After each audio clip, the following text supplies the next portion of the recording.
Hi hello ನಮಸ್ಕಾರ. ನಾನು ನಿಮಗೆ ಶೈಕ್ಷಣಿಕ ಮನೋವಿಜ್ಞಾನದ ಪ್ರಮುಖ ಪ್ರಶ್ನೆಗಳ ಬಗ್ಗೆ ಮಾಹಿತಿ ನೀಡ್ತಾ ಇದ್ದೀನಿ.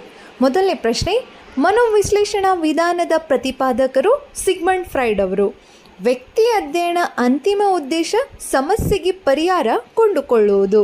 ಮನೋವಿಶ್ಲೇಷಣಾ ವಿಧಾನ ಈ ಕೆಳಗಿನ ಯಾವ ವಿಧಾನವನ್ನು ಹೋಲುತ್ತದೆ? ಮಂಪರು ಪರೀಕ್ಷೆಗೆ.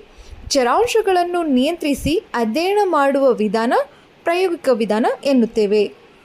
ಮನೋವಿಶ್ಲೇಷಣಾದಲ್ಲಿ ಪ್ರಯೋಗಗಳನ್ನು ಪ್ರಾಣಿಗಳ ಮೇಲೆ ಕೈಗೊಳ್ಳಲು ಕಾರಣ ಸ್ವಾಭಾವಿಕ ವರ್ತನೆ ತೋರುತ್ತದೆ.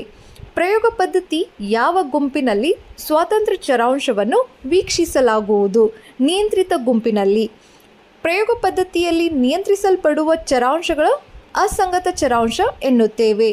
ಪ್ರಯೋಗ ವಿಧಾನದಲ್ಲಿ ಪ್ರಯೋಗಕರ್ತನು ಬದಲಾವಣೆಗೆ ಒಳಪಡುವ ಚರಾಂಶಕ್ಕಿರುವ ಹೆಸರು ಸ್ವತಂತ್ರ ಚರಾಂಶ. ಮಾಹಿತಿ ಇಷ್ಟವಾದರೆ ಲೈಕ್ ಮಾಡಿ, ಶೇರ್ ಮಾಡಿ.